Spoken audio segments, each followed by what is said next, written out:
Hey everyone, and welcome back. Now today we're going to be talking about the Virtuals protocol because we've seen a recent move to the upside today on Virtuals, but looking at the chart, it looks like we could be sitting at a pretty nice formation from a technical analysis perspective. So I want to talk a little bit about that. I also want to talk just kind of how the overall Virtuals ecosystem is developing as well, because I think we're seeing some really interesting things coming out of that also. So I just want to kind of go over a general overall sense of kind of what we're seeing within the Virtuals protocol. So anyway, let's go ahead, dive right in, and we'll take a quick look at what we're seeing on Crypto Bubbles. On Crypto Bubbles, we can see obviously AI16Z and Virtuals both up 20% today. We are seeing AI doing relatively well. Fetch also up about 15%. So things looking pretty good there. We also can see Hyperliquid up 24% today. So a really nice bump there. WLD up 21%, was pretty good. Trump also 26.5, and then Bonk 15%. So a pretty nice move in the crypto space today, all moving to the upside. If we do look at the week, things looking a little bit more mixed. Obviously we can see some pretty large gainers here, primarily Solana coins if we're looking at it, but also a couple others here and there.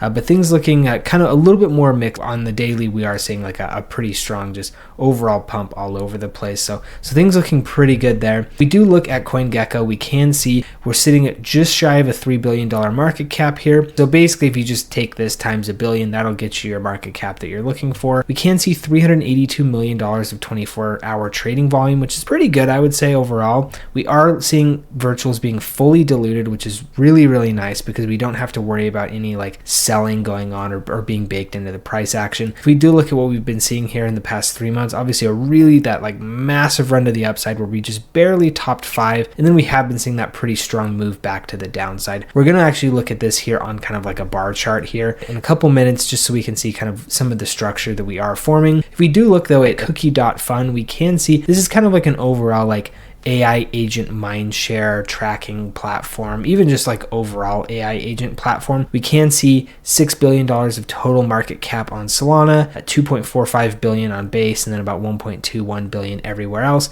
So basically Solana and Base almost the only two relevant ecosystems for AI agents, at least at this point in time. Obviously that can always change, but for right now, at least we are just seeing Solana and Base kind of being the two main ones there. We can look here at the AI agents index, things listed by mindshare. At least currently, there's a lot of different things that we can use if we wanted to sort by market cap or percent change over 7 days, stuff like that. This is also the percent change in mindshare, which is kind of interesting. We can see Fartcoin has gone up a fair bit. AIXBT sitting at about level. Same thing with Virtual. So those are obviously holding a pretty strong place in the mindshare, which is pretty good to see. One thing that we have seen move down a little bit is AI16Z, coming down about 1.2%. Other than that, though, things kind of holding fairly steady, meaning that we haven't really seen too many new entrants into the market, just kind of some shuffling between the overall top 15 that we are seeing. So things looking pretty good there. If we do look at the mindshare in the last 24 hours, we could see Fartcoin and AIXBT kind of being the two main ones. Going on from there,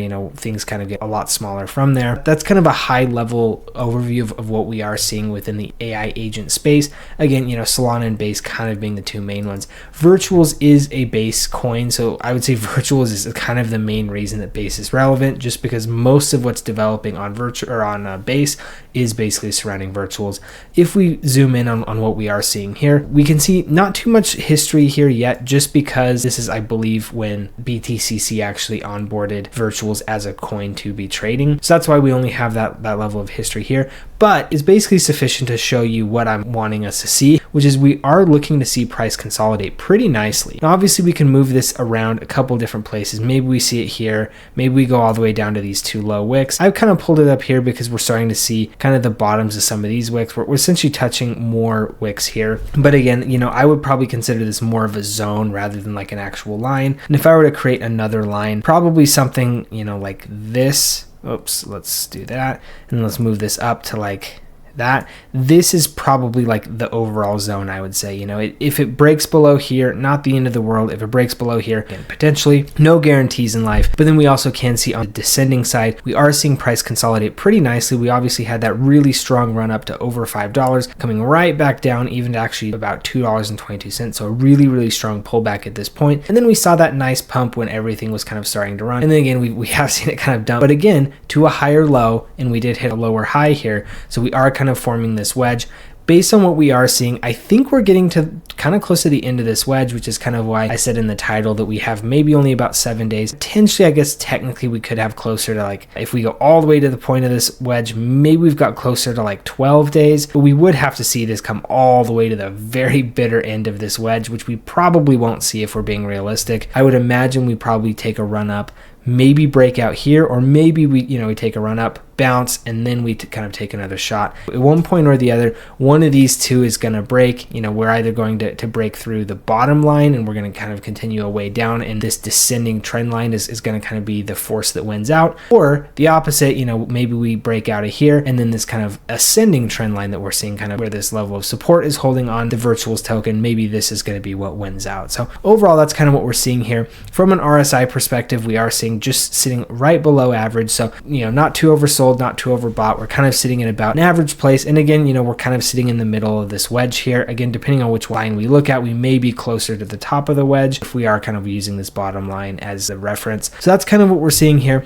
I think it's pretty clear to see, right? I mean, this is a really strong wedge that we are seeing forming. Consistently higher lows coming in here, as well as consistently lower highs, which again is, kind of textbook for a wedge or a consolidation happening. Usually when we do see that level of consolidation, we do see a breakout. Again, who knows which direction to be certain. Could be to the downside, could be to the upside. Generally, when we see stuff like this, it's probably going to be more to the upside, just given kind of the overall market that we're in. If we were seeing something like this happening in a bear market, maybe it'd be a little bit more likely that we would see this actually breaking to the downside. But so far, that's kind of what we're seeing. This is looking like a really nice setup. Given that we've kind of missed the lows here, I personally don't think I'd be looking to take a trade quite yet. I would be looking for probably one of two things. Again, I'm always looking for maximum risk to reward, or maximum reward to risk, I guess I should say. I'm looking for one of two things. One, a break and hold outside of here, because again, we are low enough. Let's say we break and hold out at like this 340 range. We're still a fair bit away from the previous highs, so we could see a really nice run to the upside. So that'd probably be the first one that I would see, or maybe we get a little bit of a rejection in which we probably come down and settle on likely this line if I had to guess, because that would give that higher low that we are seeing here. So that's kind of what I'd be thinking, kind of from what we're seeing there. If we come back down to this trend line, I'd probably buy in here, or just wait to break and see that close out to the upside. So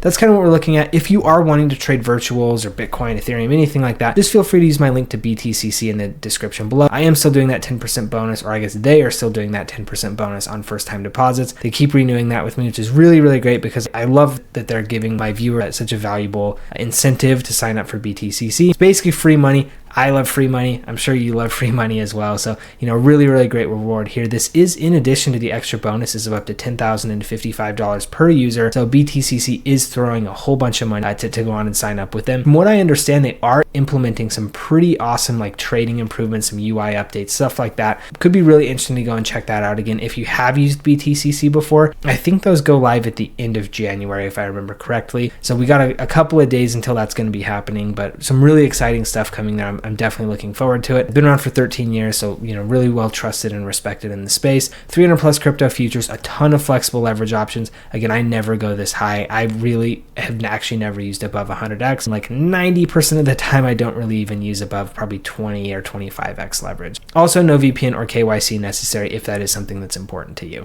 So moving on, I want to take a quick look at the virtuals marketplace. What we can see here is, a lot of green here, actually basically like only green. Basically like going all the way down to like some pretty, what was that, probably like the top 25 or 30 are like only green. So, seeing a nice move to the upside here within the virtuals ecosystem. We can see AIXBT still the largest in terms of market cap, with Game following. Game is one that is kind of, it seems to me, is more of like a picks and shovels type of play. So the mind share is probably not ever going to be too high. But as we can see, actually, it looks like they removed inferences, which is too bad, because Game was basically dwarfing everybody in terms of inferences. I wonder why they did that. That's a little bit interesting. But we can see, AIXBT kind of the most popular just because it's by far the highest on mindshare. Vader has come down a decent chunk on mindshare, which is a little bit surprising, but obviously we can see, impressions and engagement still relatively high. Luna also pretty high there as well. So about equal in terms of mindshare. Things looking pretty good there overall. We can see also Sequoia is another one that's been doing pretty well, and then AIXCB is another, but the mindshare not quite keeping up with some of these compared to like the impressions and engagements that we've got going on here. So, potentially an opportunity opportunity. Maybe it's a mispricing, who knows for sure. We can see, TVL starting to climb up on a lot of these as well, which is good to see. So obviously as we go down, we can see some smaller ones all throughout the marketplace and the ecosystem. So, they've got some bigger ones, and then also they've got some kind of smaller ones further down. Really hard to say exactly what's going to happen within the virtuals ecosystem. There's a whole bunch of crazy things happening. I think right now there's just so many people coming out with various AI agents. I don't know that anybody really knows for sure what's going to happen, right? And so people are just kind of throwing a whole bunch of different stuff at the wall, trying to see what sticks. And so, with that, I think there's going to be a whole bunch of speculation. There are going to be a ton that go to zero, but the few that do well, I think are probably going to do very, very well. And so that's kind of the trick, is figuring out which ones are going to do well, figuring out which ones actually have the real developers who are interested in building something truly unique and interesting, and the ones who are there just trying to maybe make a quick buck, or maybe it's not even about that. It's just they're trying to do a little bit more of an experiment, but they don't actually have like the skills or the drive or anything like that necessary to actually build a truly like game-changing type of product on the virtuals protocol. But overall, I think things are still looking really, really strong. If we do actually go back and take a quick look, we can see the number of holders pretty large here. So we are definitely starting to see holder counts continue to go up. Over 250,000 people holding AIXBT. That's pretty impressive. We're seeing a bunch of volume coming through as well. So overall, the virtuals protocol is definitely moving in the right direction. We're seeing a lot of growth. Obviously, we just looked at the virtuals coin itself. We're seeing some pretty nice price action or some structure forming on the virtuals token. So, a lot of really interesting and cool things happening within this space. Hopefully you found the information in this video useful. If you did, please do give me a like and a subscribe. I do try to provide somewhat recurring and frequent updates on the virtuals protocol, just because there's a lot going on there. Obviously we've seen price move very volatilely over the past probably 6 to 8 weeks or so, but that's part of the game. Hopefully you are finding this information useful. Like I said, if you did, just please do give me that like and a subscribe. Also, if you have any comments, questions, concerns, thoughts, feelings, anything like that, just drop those in the comment section below. I do try to read and respond to all of those that I do get. So if you have anything that you do want me to see, that's a great way to do so. Thank you guys for tuning in, and we'll see you in the next one.